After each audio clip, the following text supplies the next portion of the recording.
William Wilson, he's from the Vanguard Group Investment Company in Paris. William, thanks very much indeed for joining us here on RT. The withdrawal of Russian troops from Georgia appears to be the main sticking point in these peace negotiations. What do you think are the possible consequences for Russia the longer its military remains in the country? Well, I think, I'm not a military specialist, but I think Russia probably has very good reasons for withdrawing in the manner it is.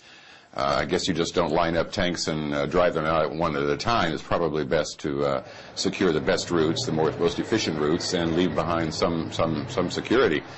But again, I'm not a military specialist. I think, again, the continuing criticism of the Russian Federation is all politically motivated, primarily in Washington and in London, to a lesser extent in Paris and Berlin.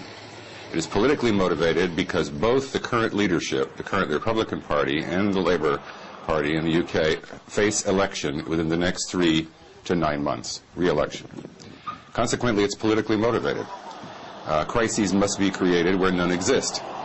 But from a businessman standpoint, nothing has changed in Russia. As long as the rules are followed, and the rules are better known now than they were 10 years ago, there are no problems. There has been a lot. In my opinion, the majority of criticism. Sorry? Sorry, it's just to say that you were saying that criticism from London and Washington, but just to say that there's been a lot of criticism from the media as well. Now, do you think that Russia has been portrayed in the West as the aggressor in this conflict, and it's down to bad PR? Well, I think it depends on which media. The television media, perhaps. Notably, again, the certain British and U.S. networks. But if you read the print media very carefully, you begin to see that questions are being asked. Time magazine has asked questions. The U.S. magazine, Time magazine, has asked very poignant questions about the motivations and the veracity of some statements coming from Tbilisi. There are open questions about this, but more in the print media than in the visual media.